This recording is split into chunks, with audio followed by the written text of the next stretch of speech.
I guess we have. And we are, yes, we are. We have started, folks. Okay, what's up? It's Arknolia the Doctor slash Music Maniacs with me, Arknolia Stroke of Bean, YR, and Keith Barber there. And Hello. Yep. hello, yep, And I guess we're continuing our discussion on rock concert festivals and a couple other Yeah, things because as well there. Yes. actually I didn't do mine, and I wanted to touch on walking, WACKEN, Keith. Yeah, the open air Yes. walk-in Walk-in open festivals air, in Germany. which Yeah, is now called Bloodstock, correct? Bloodstock open I air. believe so. really, really. Yes. 'Cause So they Priest changed. Priest played that last I think fall.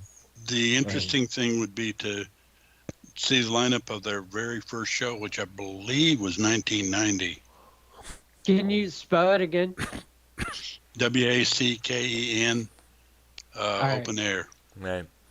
We also got to talk about this Open. Gothic Industrial Festival that they have in Germany each year. It's called Mira Luna. Acts like Suicide Commando, VV Nation, Sisters of Mercy, Skinny Puppy, Frontline Assembly. Many of that genre have been played at that festival many times there. You may have heard of a lady named Black Friday. Her YouTube channel is titled It's Black Friday. She's done a lot of No. vlogs from that festival almost yearly there. Her and her, I guess, boyfriend or husband or whichever there, they do these vlogs showing all the bands, all the activities, all the setups of stores, things that are, excuse me, things that are on sale there, like hats, clothing, bustiers, garnets, and everything there, boots, you name it. And we got to acknowledge that one there because I've been wanting to check that one out for maybe a couple of years. A friend of mine on Facebook who moved to Germany to get married to this one guy, which later divorced. She later remarried to a much better person. She told me about it, she told me, she said, one time she would like to invite me over there, but the problem is I would have to speak German. And it would take a long, long while before I learned any German. The only one I know is Dankeschön, which means thank you.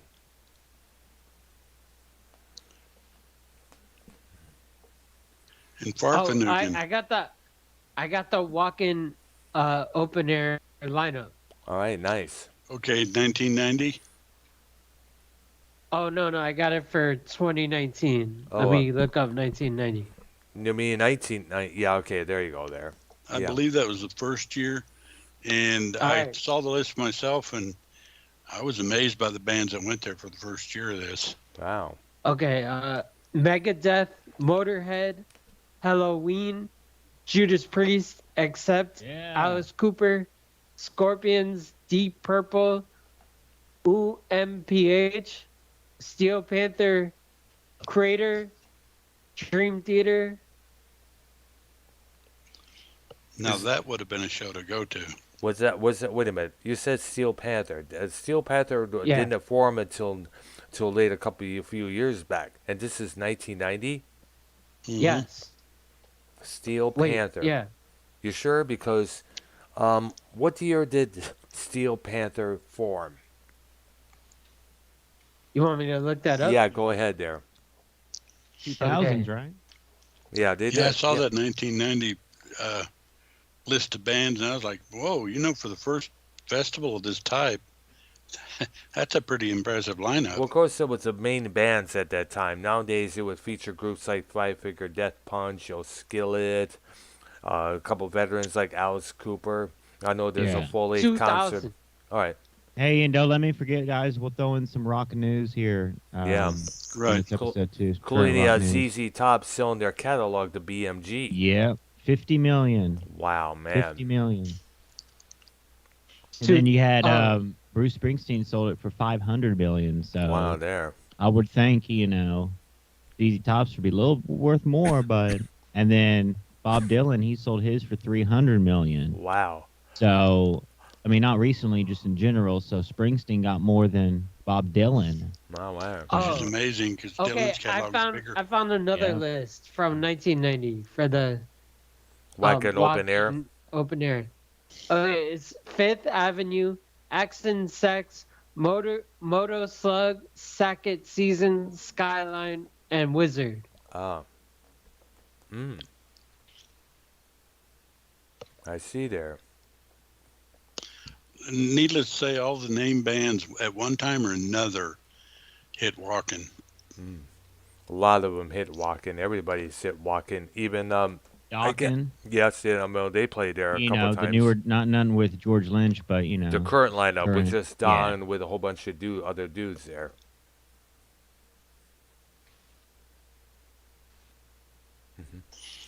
All right, so I already met. And we need, No, go ahead. okay, we did, well, I know we did YR and Dave Rose concerts and experiences and such. Yeah. Did we do you, Dr. Earl? Well, I know we didn't do me. Well, I already did my list of best concerts, worst concerts yesterday there, but there was a whole bunch. I can list all the bands. For the past many years, most of the concerts I've seen were either local acts from the Detroit area, for a couple Well, let's leave nationals. it to semi-national bands. Okay, there. Bands that were up and coming, that were just breaking out, that started out in the clubs, like the Bullet Boys. The place was packed when I was in front row to see them. I remember Paul Stanley did a solo tour back in 1998 at the Ritz, a Friday and Saturday gig there. The second one, That's what kind of blows about like nowadays that obviously 70s, 80s to an extent, depending on the group yeah, or singer or whatever. You could see these acts in small venues. yeah,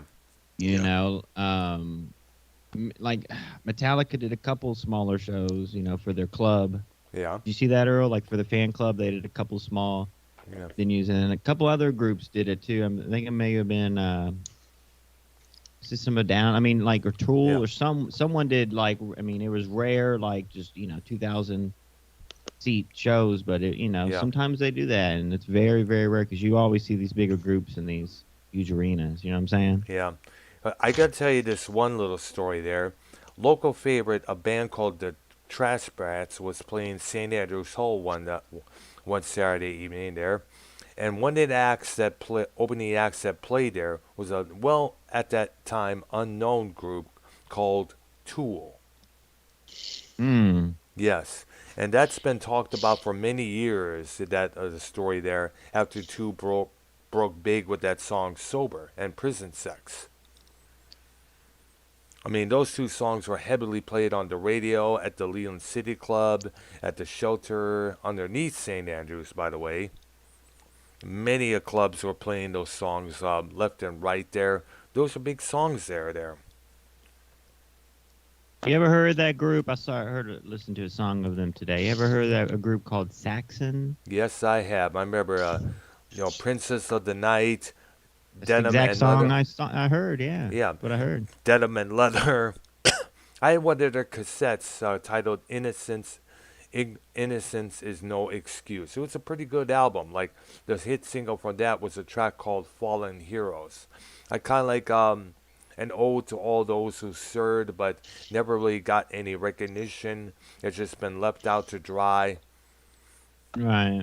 It's Kind kind of of like Sammy Hagar's "Remember the Heroes." absolutely there. Which by the way featured Mike Reno of Loverboy on co-vocaling there.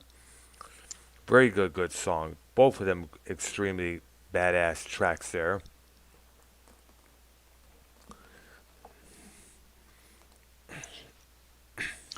Okay, we all talked about our first concerts, I know. Yes, we have. I mean, Very- I've been to 2 rock concerts. I know. Cedar was one of them. Yeah, and then Jason Aldean, he does country rock. Yeah, but Okay, no, we already know that. Yeah, Okay. and I think most of us said the very last concert we were at, or did we? I know I didn't. now I think I mentioned this before. The last concert I went to was at the Concert Pub North. It was last year. It was when they had this Motley Crue tribute group playing there. Got a couple How did pictures those in it. group? How do like? Is it better? Are the singers better than the real singers usually. Like Well, you they compare well it they like a don't Motley Crue one to Vince well they Neil. don't well they don't really sound exactly like Ah, Vince Neil there, but at least dang. but you got to give them credit for they have been singing way better than what Vince Neil has. Because you heard about this, he was doing a solo show there, and he just excuse my coughing. I think it's part of this issue here. My bad.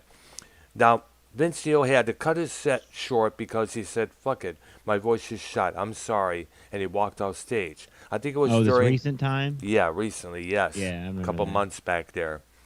And I cannot imagine how pissed off members of the crew, all the opening acts, Def Leppard, Poison, Joan Jett, and Yeah. the Blackhearts, and all the promoters and fans who have been waiting patiently for the crew to start touring again, because this was their big reunion tour since 2015. You know, they broke up since that.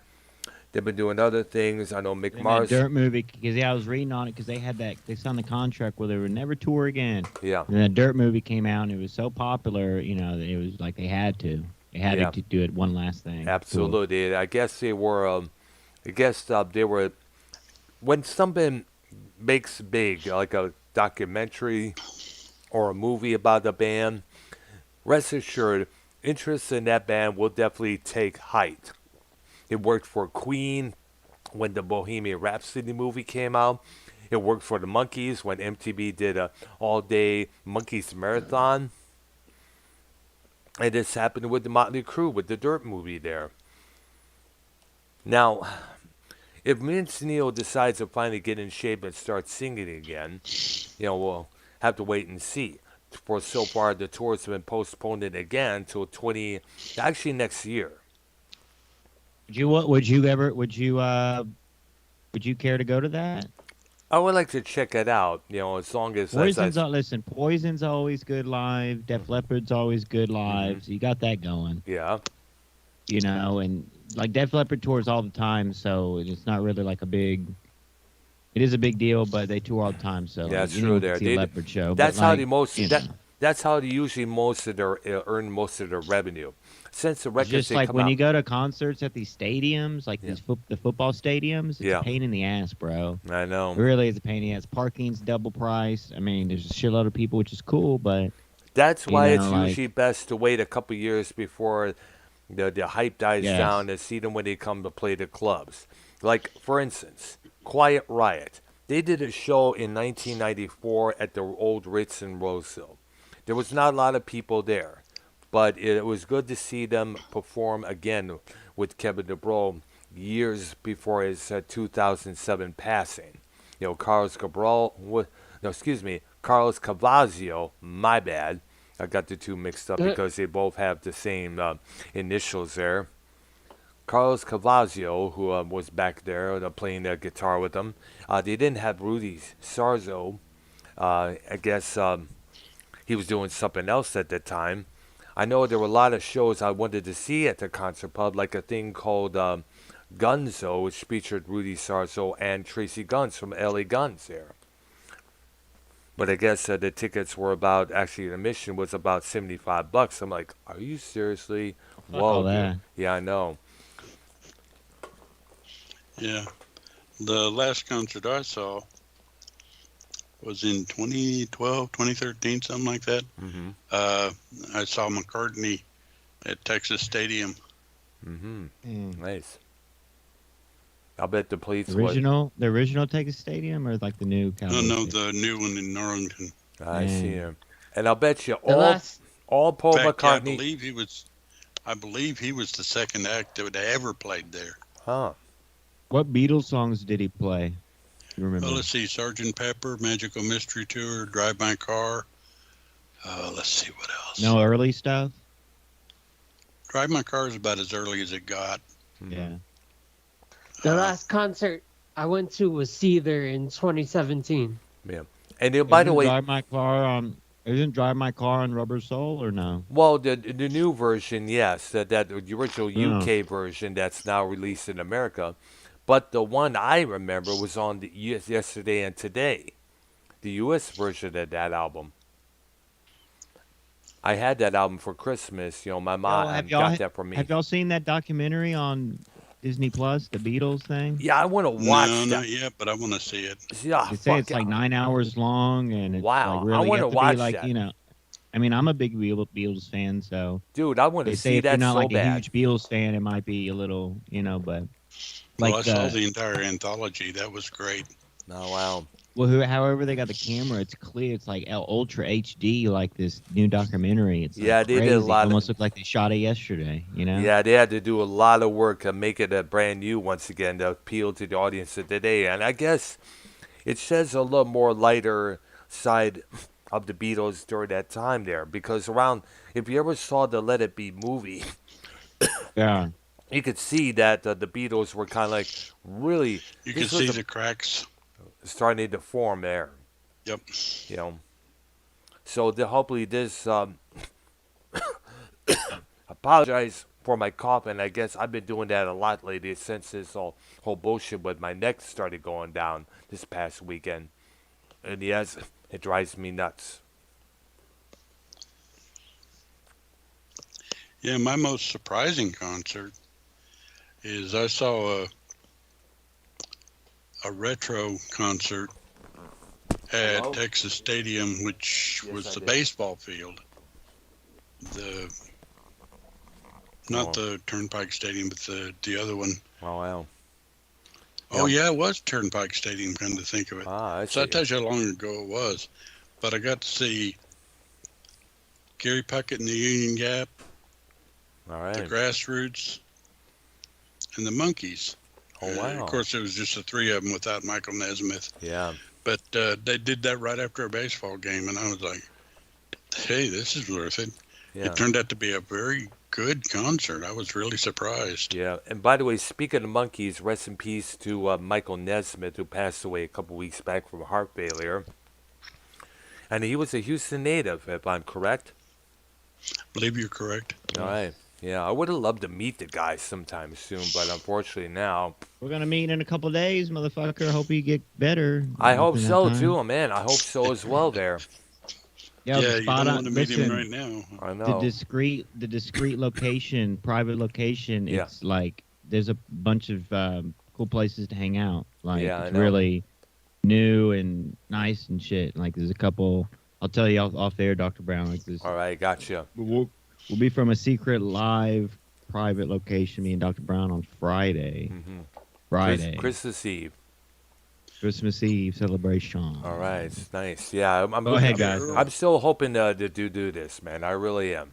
Earl, Yeah, yeah. And I have a little gift for you as well. Oh wow, I appreciate that. Yeah. Yay.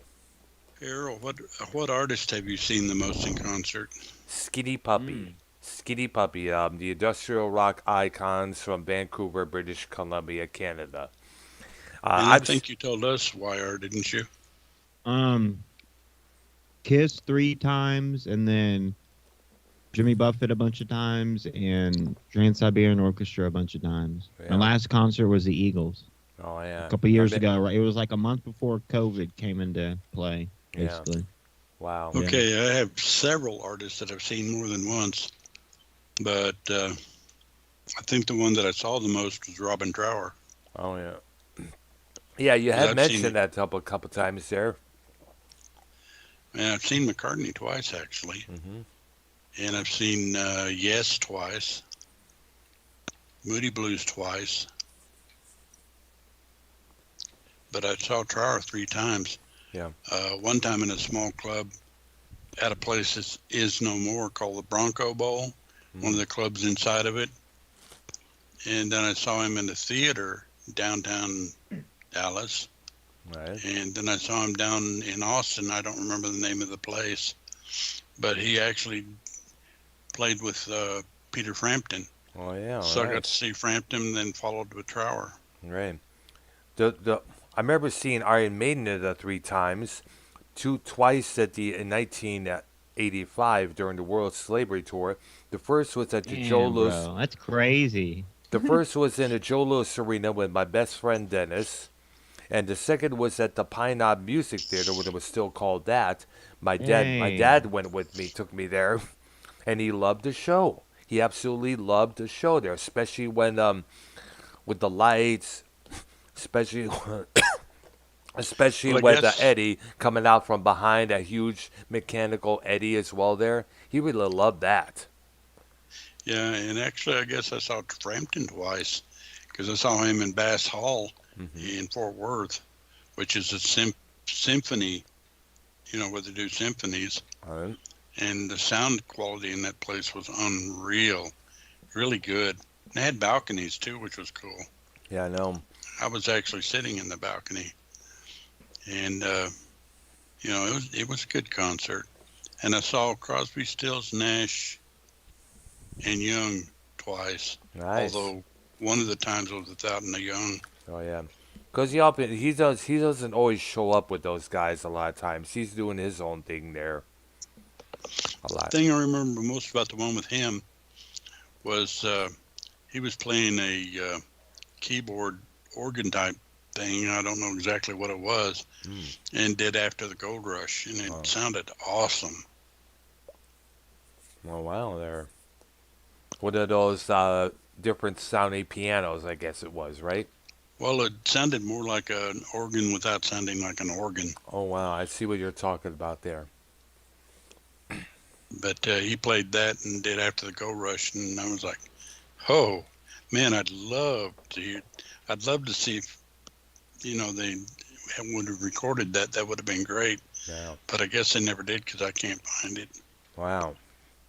Should probably check it out on YouTube to see, because so many concerts often get recorded and posted on YouTube there. It's like you don't need to buy a bootleg from a store anymore there. You can watch it on YouTube. Yeah. Then I also saw the Guess Who and Joe Cocker, and had third row seats for that one. Really? What year? Oh gosh, obviously before Cocker died. Wow. 2001, Oh, so kind of early still. 2, somewhere in that range. I still gotta ask you guys, like y'all might. I mean, like Brown seeing Maiden in the '80s, and then he saw Maiden a couple years ago. Yeah. That's crazy. Yeah. Yeah, I wished I had a list somewhere of all the concerts I've seen. Because, I've seen like Styx, Leonard Skinner.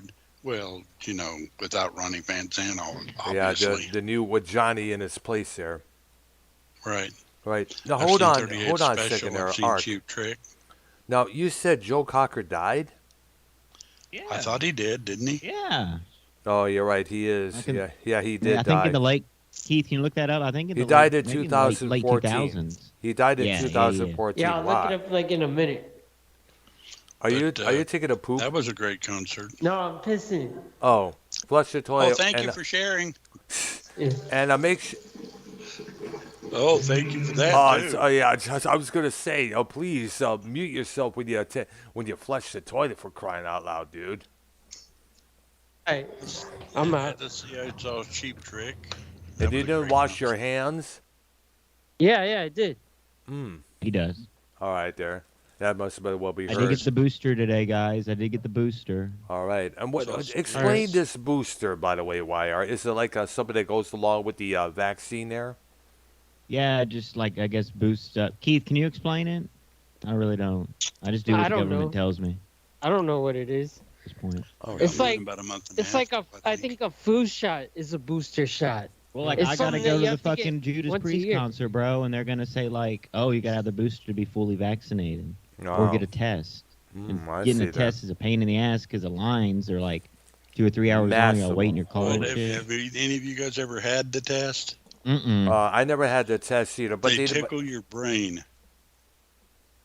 Hmm? Seriously, they stick like a Q-tip thing way the hell up your nose and swab inside your nose, and it is Yeah. not fun. I've had it twice. Art, do you Damn. have the vaccine or no?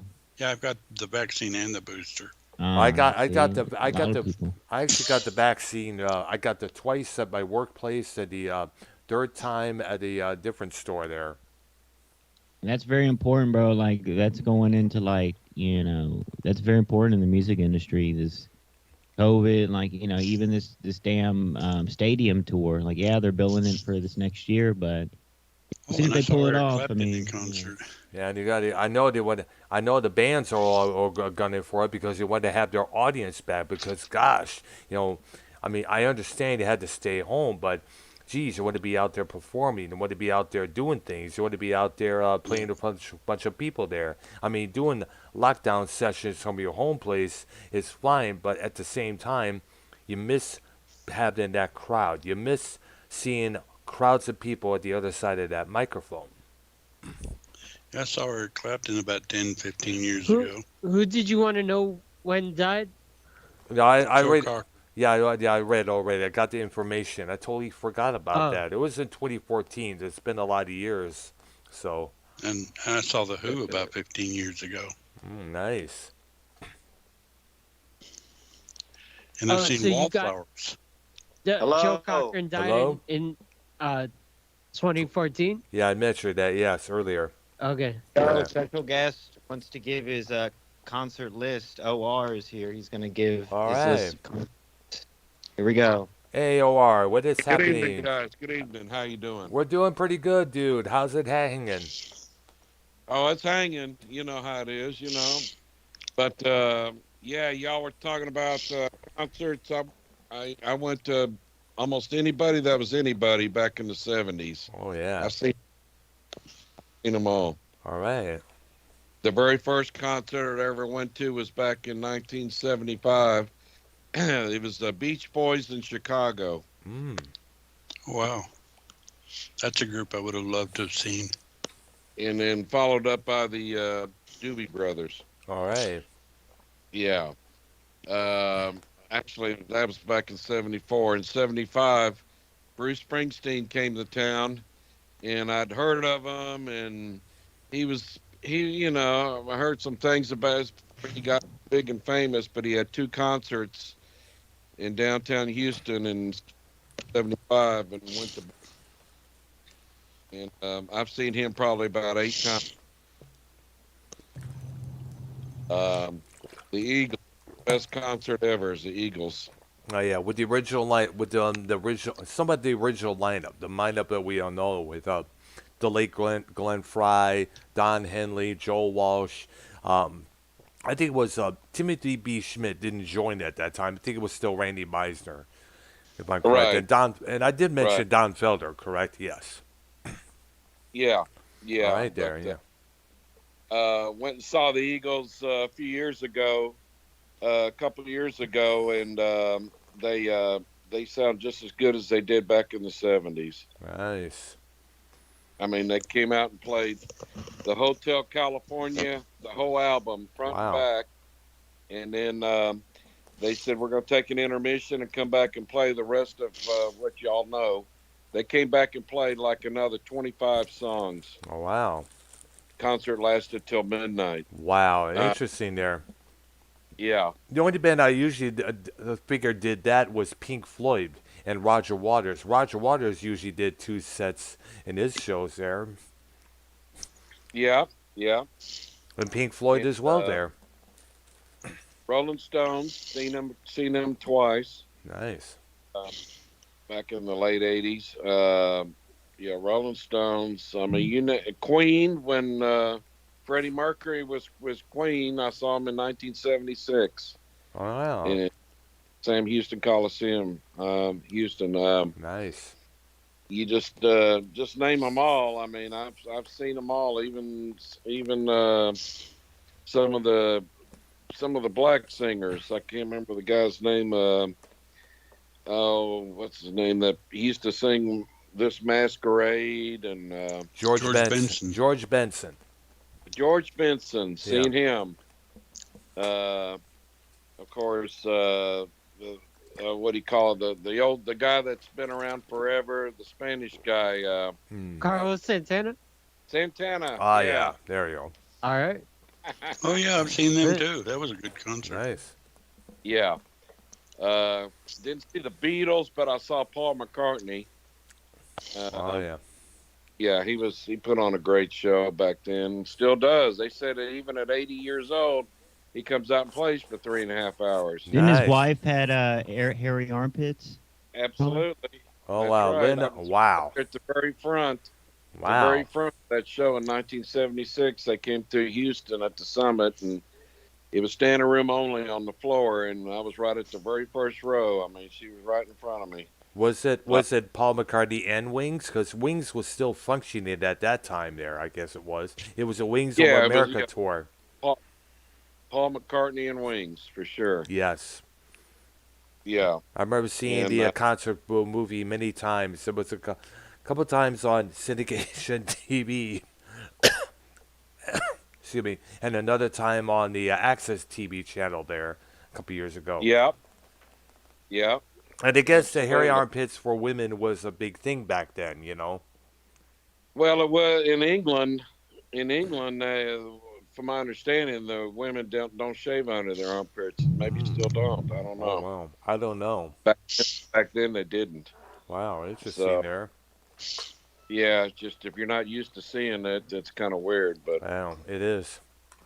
you know, the world has changed in the last 40 years. I so know. it's- Now these days, your women don't have hairy cooches no more. They all shave them off there. That's right. Yep. And any hair Jesus that... And, Christ, Brown, come on, well, it's true, inappropriate. Yeah, It's good. but it's a fact. yeah. Times are changing. I know. But yeah, I've pretty well seen them all. And again, the music they make nowadays, to me, it's here today, gone tomorrow. The stuff that came out in the 70s, they're still playing it 40, 50 something years later, Nice. and they always will. So anyway, I'll give you back to YR. All right. Wanted to throw my 10 cents in there. All right. Thanks for stopping in and give us this info. We appreciate that, man. Anytime. All right. Sweet. All right. OR, ladies and gentlemen. Oh, it's cool. All right, and I guess YR on, and YR's going to rejoin. I guess it said he left. I guess he'll be back in a second there. Okay. I'm here. Yeah, I'm right here. Good. Oh yeah, and I've seen Chicago. Nice. You seen Chicago? Yeah, after Cetera left. Yeah. The coolest thing that I remember about that particular concert is they played the entire Ballet for a Girl in Buchanan, Mm. which I guess they don't do very often Oh, because wow. it's like a string of 7 songs. Oh, wow. It's kind of go sweet when you think about it, like Adam Hart Mother. Yeah, well, that's the one that starts with "Make Me Smile" and then goes through, like I said, about 6, 7 songs, I including see that. "Color My World." Ah, And ends with "Now More Than Ever," which is actually a reprise of "Make Me Smile." wow. Well, you're familiar with the song, hopefully. Some of them, yes. I know "Color My World." I think a couple other songs there. They still play some Chicago songs at the does anybody know what time it is? They usually play that at the Grossies place that I work at there. Do the little A real quick question. yeah. Do you think Chicago kind of lost their way after album 6 or 7, something like that? I I think don't remember which one it was. I think they kind of like I think they kind of I know that's a tough question to ask because when they became massively bigger in the 1980s with the songs like "You're the Inspiration," Yeah. Yeah, Hard they for me kind of to- changed. they kind of changed, and you got to credit David Foster for that, their producer at that time. He had this, excuse me. Damn it. Well, they went Big old from doobie. the very first album, Chicago Transit Authority, which was definitely prog, Yes. into more of a lighter vein, but it really was still hard and heavy music. Maybe wasn't proggy, Yeah. but it was close. And then somewhere along the line, they kind of changed over into a top 40 band. Yeah, they did. More like, I know they were mostly played on the soft rock stations up until then. I mean, if you ask me about my favorite stuff by them, well, I definitely like that. Excuse me.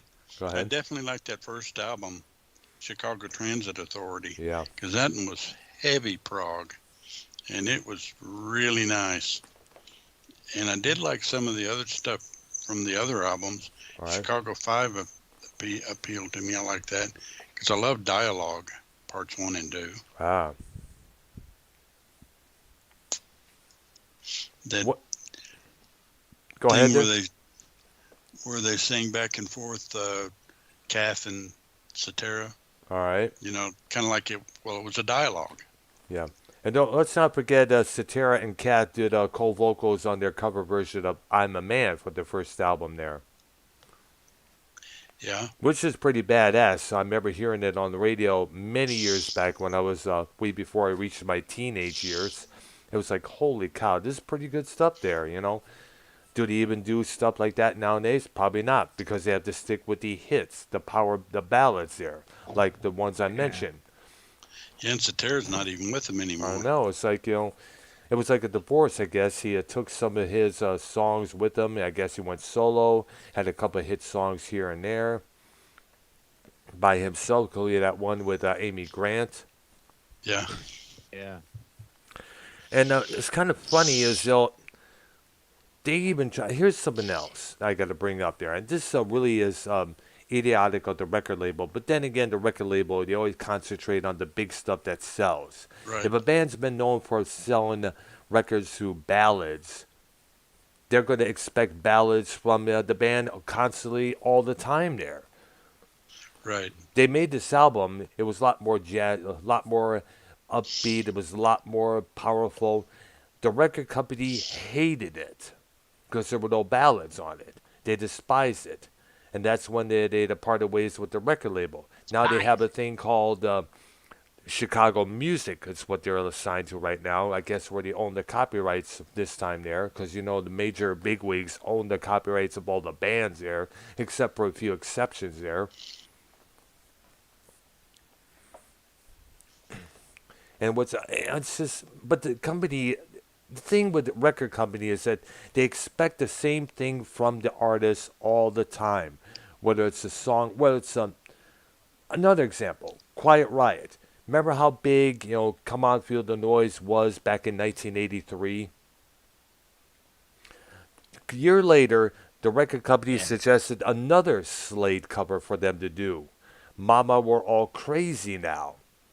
They expected that to take off like Come On Feel the Noise did. Exactly didn't really work out that way. I mean, the second record that they put out, Condition Critical, didn't exactly catch that fire that first album did there. They had a song called Sign of the Times that was kind of rearranged the same way Mental Health, Bang Your Head was. So, Bang your head. If you get a chance, go onto YouTube and look up something called Lamb Chop of God. oh. And that's by It's a song Chicago. called Bang Your Head. It's weird because it's actually puppets. Oh, wow. It's really, it's just weird. Song's not half bad, but Yeah. it's just a weird cover? to see puppets. It's a cover? Oh, no, it's an original. Oh, wow. Because what I thought, when you mentioned Bang Your Head, I thought it was the I Quiet know you're Riot probably song. thinking Yeah. I either that remember or... I remember when he passed.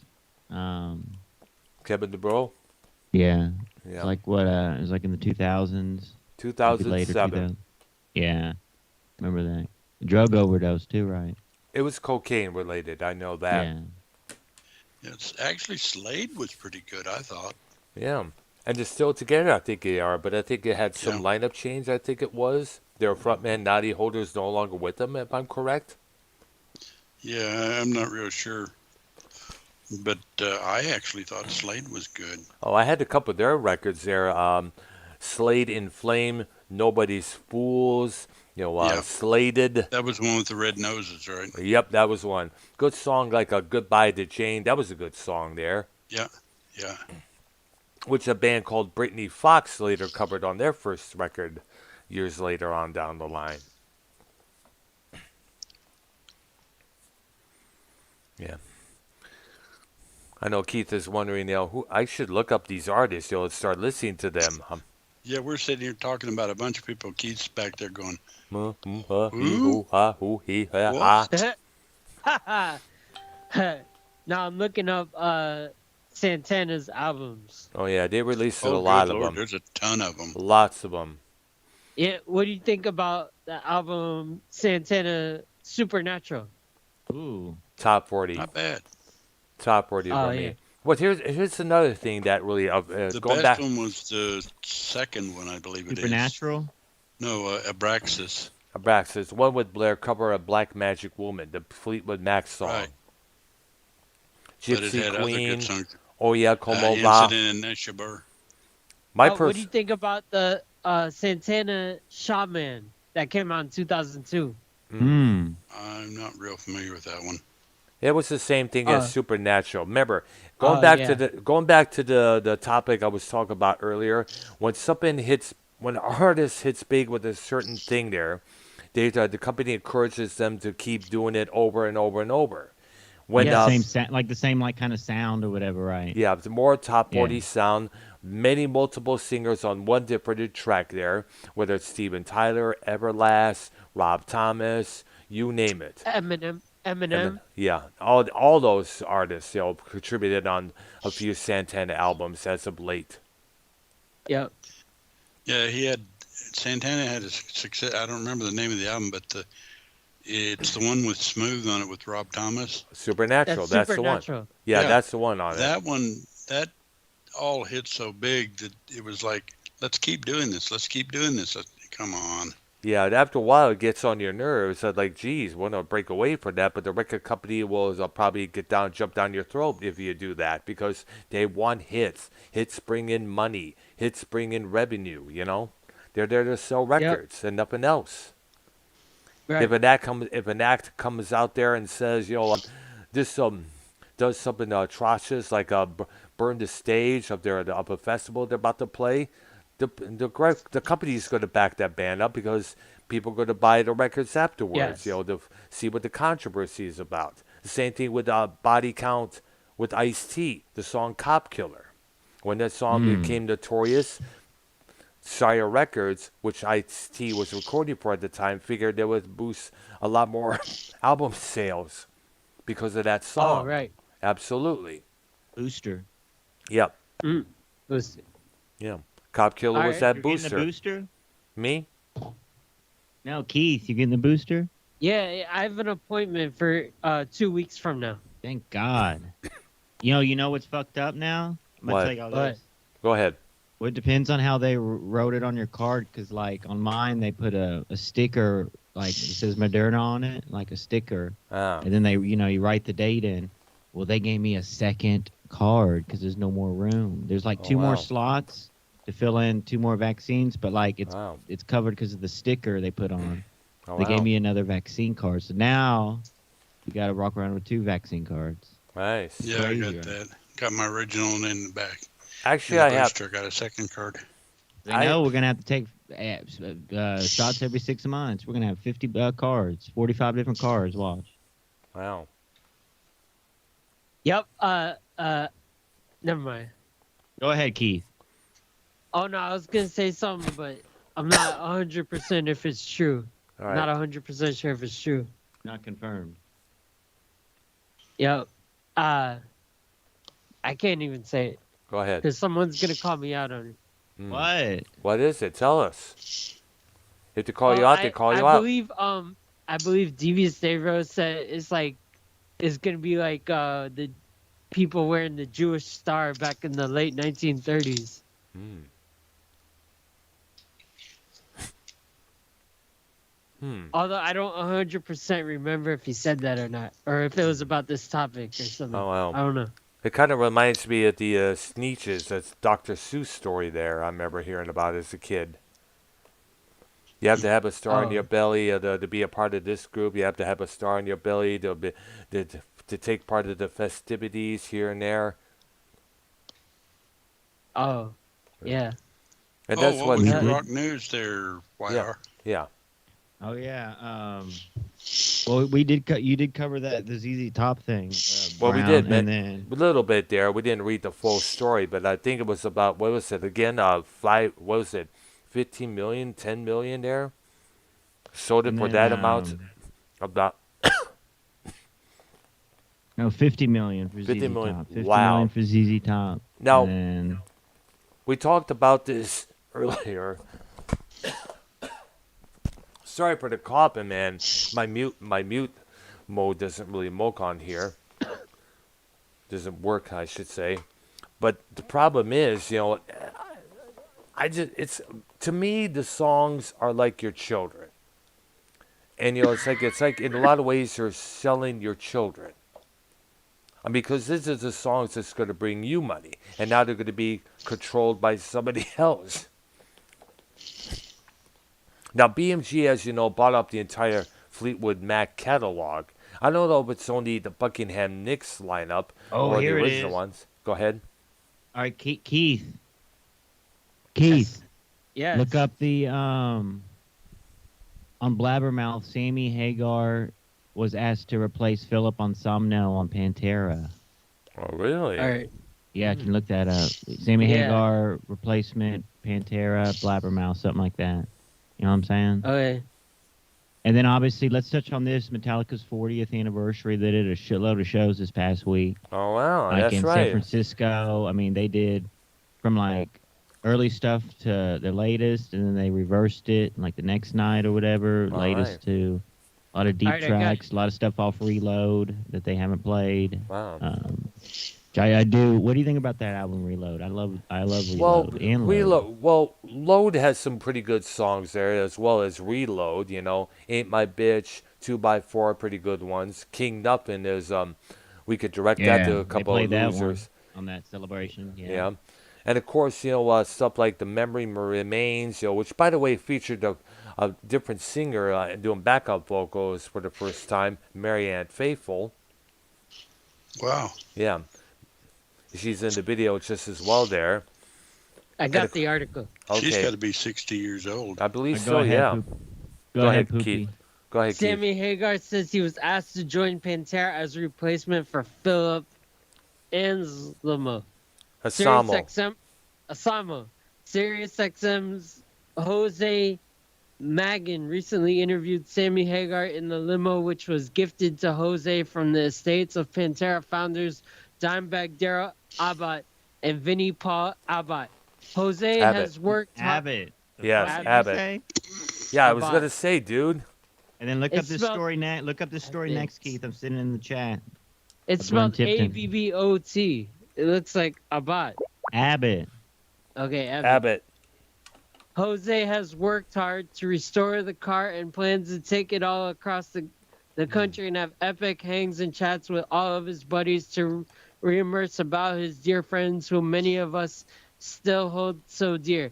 In an interview clip which was posted on December 8th, which marked the 17th anniversary of Dimebag's death, Sammy recalled a time when he was supposedly approached by Pantera's then manager about joining the band, apparently as a replacement for Philip Asamo. Asamo. Yeah. Asama. How about if I tell you something crazy? I don't believe it. I don't believe it's true, Sammy said, as transcribed by Blabbermouth.net. But Pantera had a manager. This was before I actually became friends with Vinny. And the manager said, Pantera, he said, want me to be the lead singer of the band. And he asked me, would you be interested? And I said, no, not after my split with Van Halen in 1996. Wait, hold on. Pause. Whoa. Did y'all know that Eddie Van Halen asked, like this, I forget her name, but it was like a woman singer after the David Lee Roth split to be the singer of Van Halen? Really? I forget her name. Yeah, it was like a woman. If anyone can look that up in the chat or anything. It was a famous woman singer. And I guess it didn't fall through, and they obviously got Sammy Hagar. But yeah. that is a true story if y'all want to look that up. Was it Nicolette Larson? I'm not sure if I heard the name, then I would know for sure. So if anyone wants to, 'Cause maybe Eddie Drew Dur- in the chat, if he wants to. Now, because You want, Nicolette Larson, you remember her from her song "Lot of Love," which was written by Neil Young. I doubt Uh, it was her. yep. I guess she had close ties with the Van Halen brothers there. I guess she was one of the bridesmaids when Eddie got married to Valerie Bertinelli.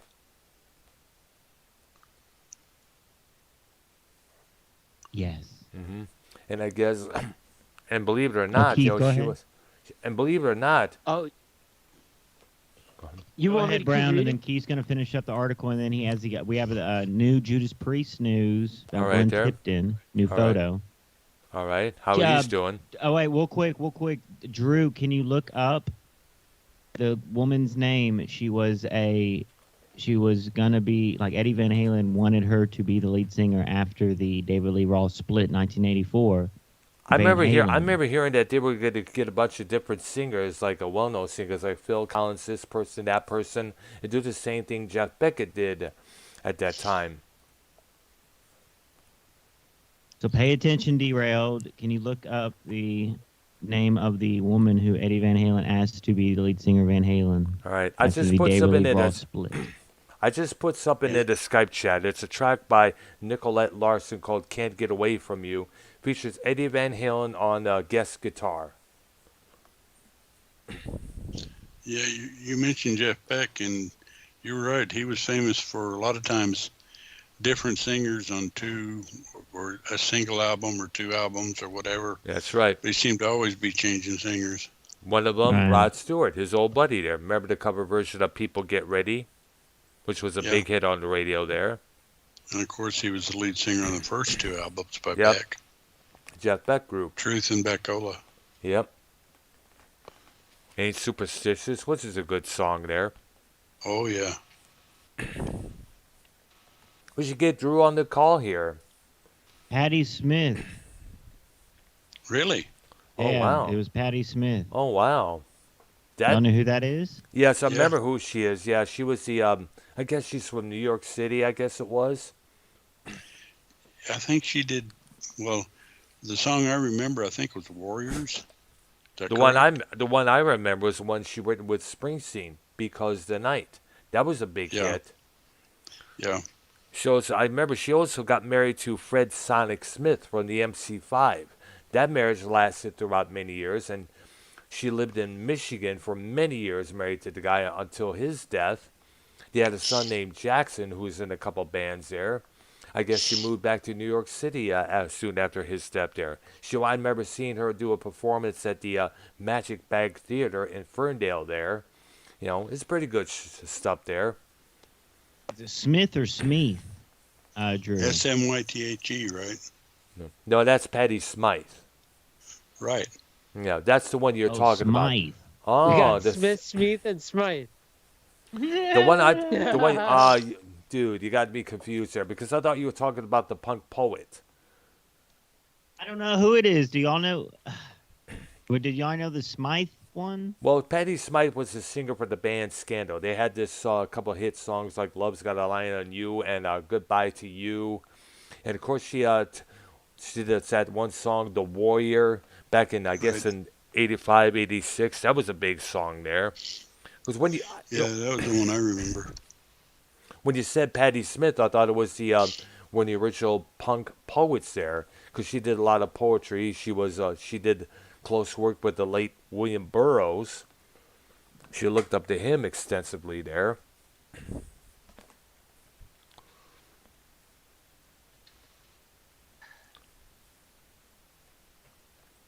All right. Keith, can you follow along with the article, please? Thank you. And then after that, the Judas Priest, Glenn Tipton news. Thank you, article. Yes. Yeah. Thank you, Keith. All All right. right, let me get back to it. All right. Okay. I'm not gonna join another band, especially covering for somebody else, and this and that. And I brought it up to Vinny one time. He didn't remember it, but I don't know if there's any truth to that. This is not the first time Hagar had discussed being offered the singer gig in Panther.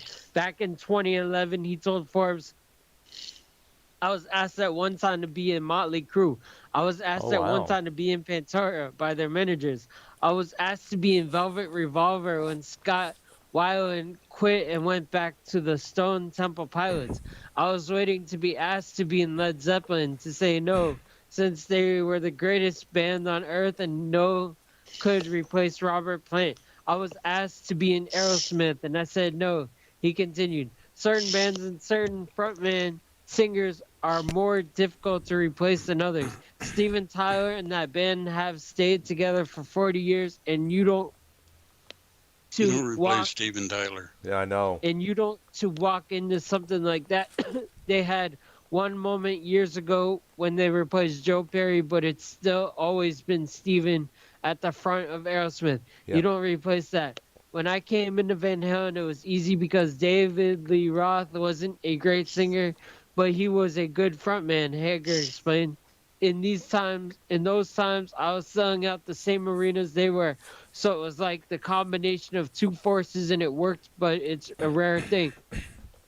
We were all lucky that the fans accepted it and it got bigger. I would avoid bands that are going to break up pretty soon.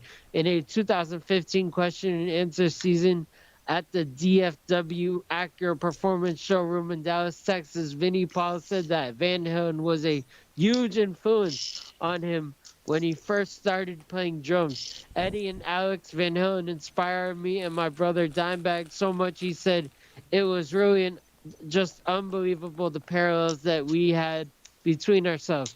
In a lasting sign of deep respect, Eddie Van Halen donated the black and yellow tape striped guitar picture on the back cover of Van Halen 2 to be burned, buried with Dimebag.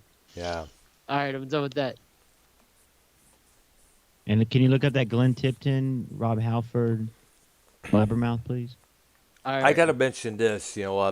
Years back when Sammy officially became the new frontman for Van Halen, there was a lot of stories been coming out in the press at that time saying that Hagar was originally considered to be the singer of Van Halen instead of Roth years before. And wouldn't you know, years later, he becomes the singer of Van Halen. Yeah, Judas it's funny Priest, because Rob Hartford shares. Judas Priest, Rob Hartford shares his new photo of Glenn Tipton. Yep. Judas Priest singer Rob Hartford has posted a new photo of the band's ailing guitarist Glenn Tipton. Earlier today, Hartford took to his Instagram to share a photo of him with his 74-year-old bandmate, apparently taken at one of their respective homes in the UK as they prepare to celebrate the holidays with their families. Wow. Rob wrote in an accompanying caption, "Merry metal, motivational, heavy metal, ink, metal music." It's just a bunch of hashtags. Tipton was diagnosed with Parkinson's disease 7 years ago after being stricken by the condition at least half a decade earlier.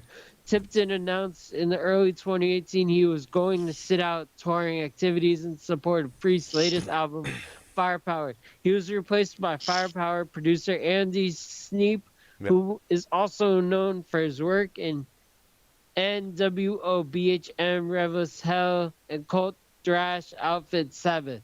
When asked, Sabbath. When Sabbath, asked yeah. in a recent interview with Spain's Martisco Rock and if Tipton will be involved in the recording sessions for Priest's next album, Rob said there's ways of doing this. Glenn can still play the guitar. He plays it differently, but he can still play. He walked out with us on Bloodstock recently and played Metal Gods Breaking the Law. Bloodstock, that Wiccan, that's the new Whackin' Open Air name. The new name. Yeah. And Living After Midnight. Right. I think it was. He can play. So he'll be on this next album. Whatever work he does, he's valuable, really important. He's a member of Judas Priest. He's still there. He's still an important component of the band, and this band represents particularly in the writing sense. He made a massive contribution to the songs that we have so far, and will still keep writing. Well, And that's we'll nice. still keep putting together the ideas, because you can never not stop writing. The calendar tells you, the label says we would like a record, blah blah, because it takes months to prepare and then months of promotion. and the clock is ticking. So yeah, he's good, man. He's still a fighter. He never lets anything stop him. He's a great force for people that live in their lives actively and productively with Parkinson's. So he's still very much like that No Surrender song, a heavy metal hero. Bassist Ann Hill is the sole remaining original member of Priest, which formed in 1969. Hoffer joined the group in 1973, and Tipton signed on in 1974. Rob left Priest in early 1990s to form his own band, then came back to Fight. Priest in 2003. Fight at the band 2 with John 5. What year was that? That was in 1998. John Lowry was his real name back then. Who, by the way, by the way, I think I remember telling you guys about this. Who was in a band called Pepperland? He used to sing, used to play the Ritz and Roseville. Hold on a second. Carry on. All right, Keith, go ahead and talk. Let Brown right. breathe. All right, let me get back to it. Let's see. Founding guitarist KK Downing parted ways with the band in 2011 and was replaced by Richie Faulkner. Yeah. Some of the other members of Priest have also dealt with various health setbacks in recent years. Hartford recently publicly revealed that he battled prostate cancer during the pandemic. He previously mentioned his cancer battle in the new chapter added to the updated paperback edition of his autobiography, Confess. Yeah. In Confess, Hoffer revealed that he was diagnosed with cancer after experiencing symptoms for at least a couple of years. In July 2020, Rob underwent prostatectomy, an operation where the entire prostate gland is removed. All right. Well, anyway, can we move on to another topic and Keith look this up? We get it, Keith. You did good. Give me like prostate cancer is a big deal. That's what took Dan Fogelberg. And Frank Give me Zappa. like 2 minutes. Well, listen, we need to get into. Have you heard about the Ted Nugent versus? He was going against someone. Good look. Ted Nugent, Blast. But then COVID again, you know, Nugent has been known to go after other artists. I know, like, I guess. Oh, you know, Gene Simmons. Yeah. Let me look. It's pretty good stuff here. All right. Talk about Baldwin. Alec Baldwin, I know that there. Yeah, we need Keith to look up the Alec Baldwin and Ted Nugent Beef there. I stuff. see. Stuff. All right, I'm looking up right now. All right. I bet you he has a lot to say about what happened with Alec Baldwin during that movie set there. And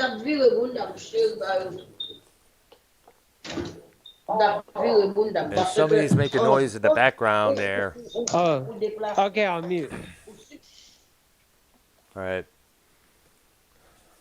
So you think Alec Baldwin is going to get charged pretty soon there, or what? Yes. Oh, wow. It's kind of funny because he spoke out loud about, you know, he spoke out against, you know, firearms here and there. And I guess here he is using a firearm that's supposed to not go off or something like that. Right. And all of a sudden someone gets killed. Wouldn't you know? All right, give me like 30 seconds. All right. 30 seconds. Yep. All right. All right, I'm going back outside. All right. Okay, here's Let's another. see. Here's a question we haven't. Here's a I am question we haven't ready. answered. Hold on. Okay. Here's a question we haven't. Have y'all ever traveled good distance to go see a concert, or has it always No, been not me. local? Not me, no. It's always been local Yeah. for me. I traveled from Dallas to San Antonio to see the first McCartney concert I saw.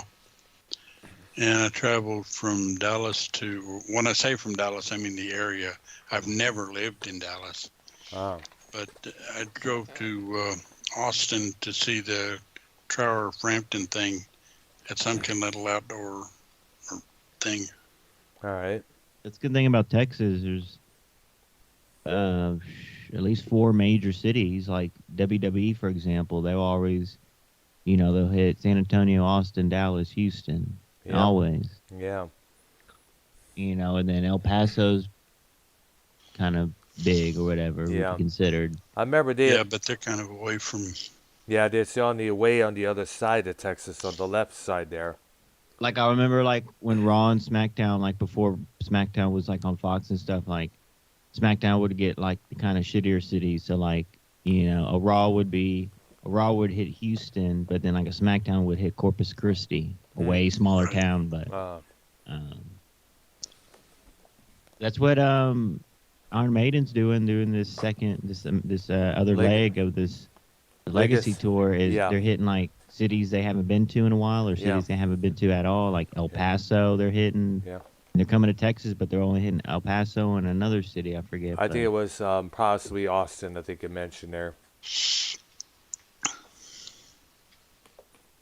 I mean, what about obviously the COVID bullshit, but like AC/DC, they came out with that new album. Obviously, Yep. They're probably gonna do some kind of big tour. Would y'all want to go see ACD? Would you pay to see ACDC? No. Not really, because we all know the songs at the back of our hand. We Right. all know the song. We all You got to keep know in the mind it'll be like it's probably like their last. It'll probably like their last time. Like we'll probably never see Ozzy live ever. Yeah. Oh, that reminds me. I actually saw a concert with Black Sabbath Oh yeah. with Ozzy Nice. when they made that tour after the reunion. Oh wow. Pantera opened. Yeah, there was In some What English. years. year? It What was- year? Oh shoot! I think it may have been 1999. I think that's correct. But I remember seeing them with Pantera and Incubus, and actually we got there late, so we didn't see Incubus. We heard them as they were walking in, as we were walking in, Mm-hmm. and Oh, then I like Incubus. I like Incubus. then we did get to see Pantera and obviously Sabbath. Mm-hmm. Because that was a band I was coming to see. Absolutely. The only time I ever saw Black Sabbath was actually in 1983 when they had Ian Gillan as their frontman. It was the Born Again tour that year. In fact, I got to tell this little story here. They had this massive Stonehenge set. I guess it was one of the album tracks on that album was an instrumental called Stonehenge. So they came up with this massive Stonehenge stage design there. Now the problem was half the venues that they would play there, they were not able to get some of those props through the door there a couple times there. And I guess that gave gateway to the Stonehenge bit in the Spinal Tap movie a year later. Yeah, that was funny. I remember that. I know, yeah. Should I read the article now? Yeah, go ahead. Okay, Ted Nugget to Alec Baldwin. Ted You should Nugget? be in a Nugent. Nugget. No, Nugent. Oh, Ted Nugent to Alec Baldwin. You should be in a cage for the rest of your rotten punk ass life. Ted Nugent. I don't even know who the fuck Ted Nugent is. Ted Nugent said. He's a fucking Republican American, just like us. He's D-Town, Oh, Detroit, okay. Michigan, baby. All right. Yeah, and if you want to hear some really good music, you need to dial up some of the Nugent stuff. Yeah. No thanks. Double I Bagonzo. I don't That's a good even one. listen to music anymore. The last time I listened to the radio was February 2020. 2002. Radio's not the way to go. Radio's okay. blows. I don't even listen to music on YouTube anymore. I just listen to shows in this community, and that's it. And sometimes stuff that YR sends me. Oh. About like Keith, No you need Jumper. to Keith, you need to start listening to music once more, dude. Nah, Wait, fuck what does music. YR be send? Hold on, what does YR send you stuff about? No Jumper. Yeah, Adam No, 22. Hmm. A rap Oh, it's a- podcast. Yeah. Ted Nugent says that Alec Baldwin should spend the rest of his life in prison for shooting and killing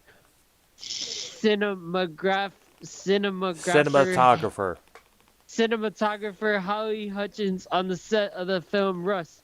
Earlier in the month, Baldwin made a surprising claim during his first major interview since the fatal shooting, saying that the trigger wasn't pulled when a live round was discharged and ended up mortally wounding Hudgens and injuring director Joe Souza in the October 21st tragedy. Nugent, who is the national spokesman for pro-hunting lobbying group Hunter Nation, touched upon the incident in the new interview with Rock Titan TV. He said, "There's only one gun law you need on planet Earth, and that is never point a weapon at anything you're not willing to destroy." Hey, Alec Baldwin, you prick. You soulless, nasty, rotten prick, he continued. You were Oh, pointing the dude. gun at a human being. You killed her. You're guilty. I don't want to hear about the hammer. I don't want to hear about that trigger. You were pointing it at a human being. You're guilty. You should be in a cage for the rest of your rotten punk ass life. In Oh, an in-depth, Maybe he that, should now say that's he what thinks. I call a promo. yeah. Maybe he should in say it- what he thinks. Yeah. In an in-depth interview with ABC News, George Stephanopoulos, Baldwin said that he had started to cock the gun and release the hammer, but that I never pulled the trigger. A script supervisor, producers, including Baldwin, saying scene did not call for gun to be fired. Other people have blamed Baldwin for Hutchins' death, including former U.S. President Donald Trump, whom Baldwin famously enraged with his long-running Saturday Night Live impression. In an interview last month, Trump slammed Baldwin as a cuckoo bird and a nut job, He is. adding, "Usually, when there's somebody like that, in my opinion, he had something to do with it. But if nothing else, Whoa. Okay. But if nothing else, how do you take a gun and just, whether it's loaded or not, how do you take a gun, point it at somebody that's not even in the movie and just point it at this person and pull the trigger and now she's dead?" He added, following Hutchins' death, the former president's son, Donald Trump Jr., made headlines when he sold T-shirts on his website that mocked the shooting. The $28 shirts featured the message, "Guns don't kill people. Alec Baldwin kills people." Oh, Nugent has called Donald Trump the greatest president in our lifetime. Yeah, that's what I'm talking about. He also said the billionaire real estate mogul represents the heart and soul of the best American families out there. Leading up to the 2020 presidential election, Nugent teamed up with Donald Trump Jr. on the campaign trail.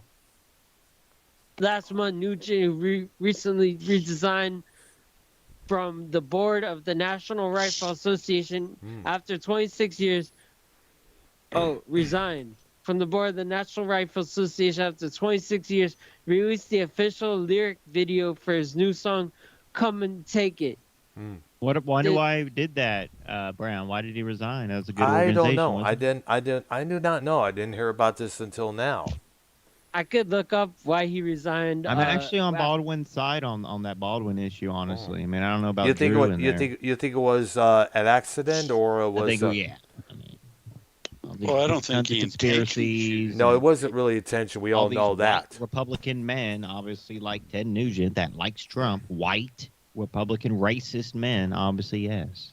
It was an accident. Well, there are black Thanks. men who who are Republicans as Young well there. Democrat, right back at you. Thank you. Young D. Dude, Oh, that's not a I good know, name. I know, yeah. That's not a Then Bullfrog Yeah. would be knocking on your doorstep. Oh, Oh, I'm all good. yours. The track will appear on Nugent's recently completed new studio album called Detroit Muscle, which is due on April 29, 2022 via Pavement Music. Ah. In recent months, Nugent has been selling hats emblazoned with the words "Come and Take It," a slogan which originated in the Texas Revolution in 1835 and is now used as a symbol of gun rights advocates and the NRA. Yeah, I've been seeing that a lot as of late. I've been seeing that a lot. Brown at smoking most. a fat ass joint rolled by Tony. Yeah, so please, that moron.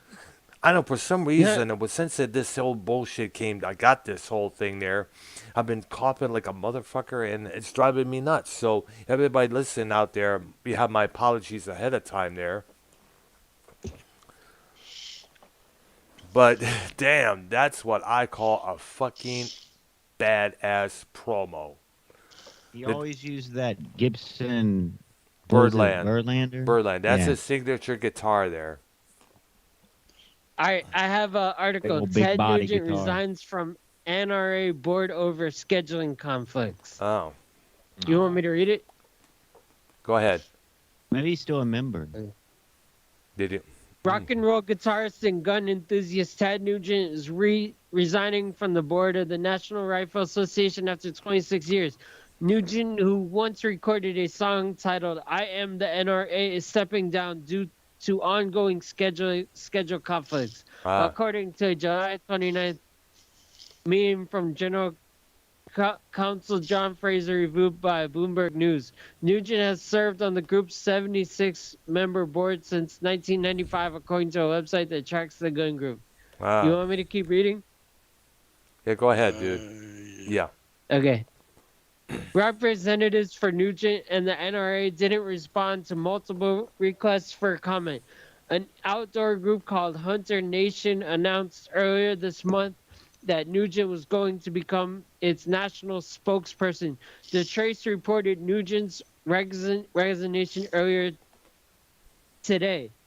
Nugent made his name with hard driving hits like the 1970 standard Cat Scratch Fever. His time on the NRA's board has been marked by outspoken support for the gun rights group and fierce criticism of many of its opponents, including the Democratic Party and the Black Lives Matter movement. Nugent's website describes him as pro-gun, pro-freedom, and pro-America. His departure comes at a time, man, Black Lives Matter movement only want gun rights to be taken away for police. Fuck them. Precisely. They're just as No, just Keith, as no bad political views here. No political views. Thank you. Yeah. Wait, so your name is not Young Republican anymore?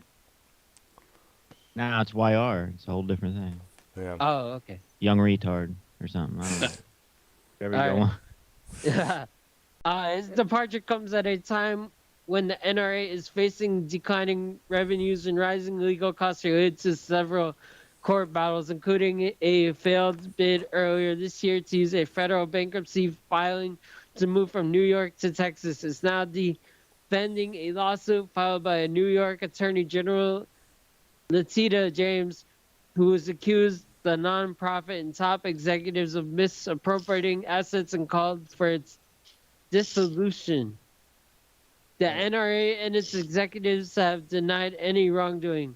Okay, it's done. Wow. What was I gonna say? Right. Well, I know Ted Nugent does some political songs or has done Yeah. some. He has. Well, And- Well, the most two memorable one biggest for me. guys. My bad. Go ahead, and then I got something after. all right. Well, the biggest one I remember is "Kiss My Ass." Oh yeah. Oh, I remember that one. That was a good one there. Kiss Travis my TLC. ass, da da da da da. Kiss my ass, da da da da. Kiss my ass, da da da da. That's how I remember it. Yeah.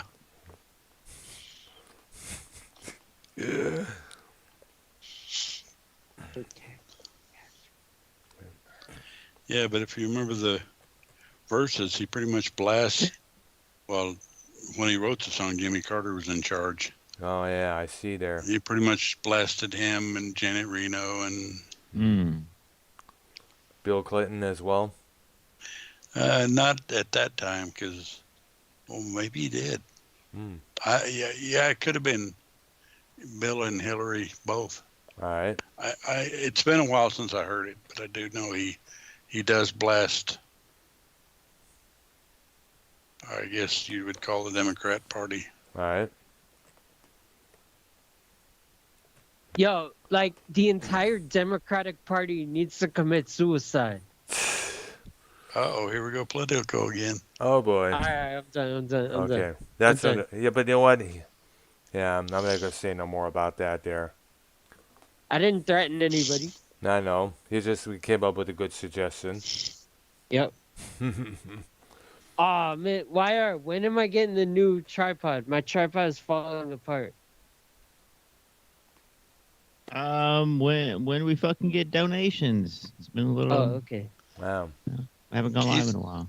are you down in Texas too, Keith? No, he's in No, Florida. I'm in Florida.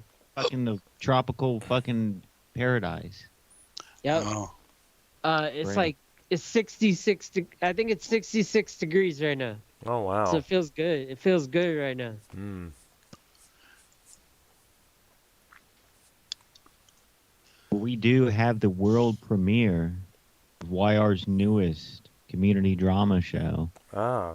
coming up after this one called Drama Storm. Yeah, I saw It's that. gonna It be- being advertised there. It's gonna be pretty wet, and obviously we're keeping it in the lines, but we will be discussing. Let's see the title.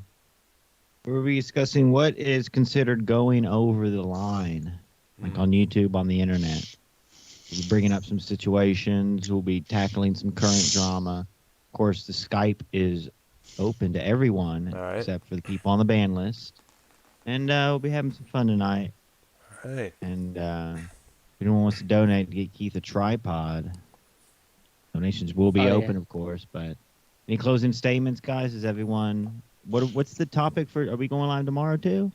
going live tomorrow, and the major one I was thinking was your first 10 albums that you bought. Yeah, you remember And you if mentioned did- that there. And if you did singles, the first 5 singles. Well, what about or gifted? Because I got a lot of ones gifted young. Yeah, because you got them. Because I was Sure. and then because look, you got to think, bro. Like, brother, when I was 13, 14, 15, 16, that's when like iPods came out and Right. the MP3 players. So like I went to that, Yeah. but like I was gifted CDs in the 90s, obviously. That's Well, kinda when what I I'm say getting to. albums, I meant, album What- type material, CDs, vinyl, Yeah. whatever. See, it's gonna be a rat because y'all obviously probably got records, 8 tracks, cassette tape. I mean, Yeah. I cassette tapes. I have a couple. I'll throw in there, but Anything yeah, that- that'll be fun. That consisted of an album, All right. But it'd be interesting to see the first 10 because right now I'm going to tell you my first 10 are going to be a lot of bands that you guys have never heard of, or you're going to go, that sure is old. Well, yeah, but it was new when I got it. Yeah. Well, Keith did a lot of CD burning, Oh, yeah. Oh yeah. or that and like cassette burning off radio. Yep. Or stuff off the cassette radio, recording, as it was you know. called then. Yeah, I was like burning CDs for free and giving them to people, Wow. like all the way up to like 2014. Oh, wow. Bad. A lot of people are going to be, I guess the record company is going to be coming down on you because that's taken from their revenue there. Oh, well, that was like, well, it's been 8 years and they haven't come down on me yet. Now, We're nowadays, just now hearing about it. What? I'm kidding. that's I right. said they're just now hearing about it. I was kidding. Oh, dude. No, I don't do that anymore because I realized that everyone can just go on YouTube and listen to any song they want to hear at the moment. Bullfrog just On got YouTube. fucking 12 Michael Jackson albums for $75. What? Yeah, that was Really? like, that's Yeah, so. last week. In my opinion, that's like very stupid to do. By Michael Jackson albums? Buy CDs, buy albums. Like you got YouTube, man. YouTube is the best place for music, like ever. Yeah, but then again, keep in mind, there are times when you don't have a YouTube or have any YouTube with you. Like, say, if you're riding a bike, if you're taking a walk, and such the things that I do, you could like to have those albums on your MP3 or cassette player at the time so you can listen to anytime you want to. You could just get YouTube on your phone while you're I know, yes, while but you're walking. I know I could do that. But the problem is, with my case, when I try to put it in lock, the music stops on YouTube. So the best thing to do is to have it recorded onto your music list. Oh yeah. Well, I mean, like if I if I did that, like I would just keep the screen open. Mm, But like, or you could get YouTube Premium, which you mm. could turn your screen off. You could do other stuff on your phone. Like I have Yeah, but you YouTube have to pay Premium. for that, Keith. You have to pay That's for that. true, yeah. YouTube You It's have it Premium, only yeah. now, really? You really it's have only YouTube 30. Premium? Yeah, I have YouTube Premium. I'm What? never Wow. like getting rid of YouTube Premium. I love it so much. Never Mm. getting rid of it. Don't you have to pay about $11 or something each month? 13, Oh, wow. 12.99. Damn. To me, it's worth it. Yeah. Like I'd rather pay for YouTube Premium than pay for to go on someone's Patreon. Mm. The problem I have with the YouTube Premium is that you have to pay for it, but then again, you often suggest that so you can, because you often get sick and tired of the stupid ads in the middle of the clips that you're watching there. Right. I haven't seen ads in years. Well, lucky you. I'm still dealing Yeah. with them. On my phone, at Okay. least. Yeah. I mean, but like if you don't have YouTube Premium, like you're taking a walk outside, you could just like leave the screen on Mm. and like turn like I have like a pop socket on the back of my phone. So I could just hold the phone and like look at the back of the phone and have YouTube like facing away from me. So I just hear the audio. Ah. All right, there. All right. So I guess that's the end of this particular discussion. I guess you could say there. Okay. All right. Unless anybody has anything else to contribute. Well, we'll be live tomorrow at 7 p.m. Eastern. Yeah, that's right. That's correct. Yep. Discussing, I already got the stream put up. Our top 10 record, cassette, CD purchases in our life. All right, there. Yes. So For me, everyone in the for chat, me, it make was your list. records. Have your list ready to Derailed. I expect you to have a list. In fact, the Or call derailed. in. Yeah, so I was going to say, call in, Drew. Definitely. Well, it's Christmas, but if you can make a list, a pre-list, put that in the chat All right, or there. send it or whatever. Wait, Or, you know. a list of what? Oh, what? What a list of What'd you what? miss, Keith? Keith, wake up. Okay. All right, so we're going to do a list of our first 10 CD, tape, cassette, All right. album Collections of purchases, songs, or whatever basically gifts. All you right. know. All right. All right, there. And your top 5 singles if you did singles. Yeah, I did. Okay. All right, Well, then. I only bought 4 rock CDs. All right. And I burned one, so that's 5. All right. That counts too. Okay. Discovering new music, but we do have a huge drama show, a lot of special guests tonight, and it's going to get pretty beefy. All right. I'll be Nice. calling a lot of people out. Keith has a problem with a couple people. I'll probably get Minnesota on. Yeah. Yeah, And that, then discussing the issues, and then everyone's invited. If you want to come on there, Dr. Brown later, or yes, whatever you're definitely. doing. I would like to. I'm gonna check out what needs to be done here around the house here, and then I'll definitely join in on the program. Because I wanted to talk about something that I recently there's a Twitter page called Cronin Clips, and I replied. I replied to They asked if they provide any clips of Joe Cronin being the hypocrite that he is. So I provided this little screenshot of a DM that Joe Cronin sent me, saying, "Take down that video of Mars. He is a liar. He tells lies about What? everybody." He did. In fact, still got the screenshot. I'm gonna put it in the Skype chat right now. right. All right, there. No, Joe took down the self-destruction of Mars Mirror. no, I don't. He Okay. did? I don't know. Oh, I thought that's what you said. No, Uh, no. It was something that. Come on, dude. 1, 2, 3, 4. 1, 2, 3, 4. All right, there. It should be coming up pretty soon there. All right. okay. I did a video on my channel, figuring, hey, let's have Mars Mira and Joe Cronin, come on the air with me to boost my channel there, settling their issues with one another there. So, and Joe immediately contacts me right away saying, hey, take down that video. Mars tells lies about everyone. And he went on the usual, people leave me, they talk shit about me, blah, blah, blah.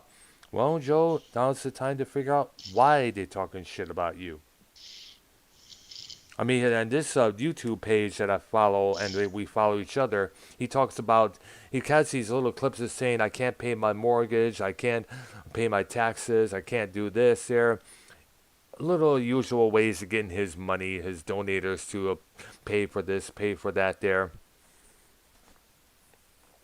And it's in the Skype chat right now, what I'm talking about. Yeah, it's right there.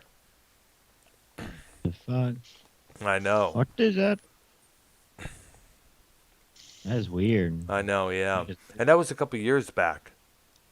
Mars doesn't talk shit about anyone. I know, except- that's what Mars had mentioned in the replies to that little thing that I posted for that guy. Yeah. It's usually Joe who has this claim that they're all attacking me, they want people threaten my life, this and here. Bullshit, Joe. Joe's a fucking faggot. Well, on that note, Keith, you want to close Damn. the show, plug the Drama Yep. Storm show, and Yeah, we're closing this music show, and we're going to the Drama Storm right now. Yeah, so this We is are on drama setters. and with it, that'll be on the YR program just as well. Yes. And like I said, I would join in later on this evening here when I take care of the shit I have to do here as well there. All right, Ryer, so your intro song should be Eminem Drama Setter. real song. Yeah, I think it's either Eminem or Obi Trice. It's Tony Yayo featuring Eminem and Obi Trice, Drama Setter. All right, maybe we'll see.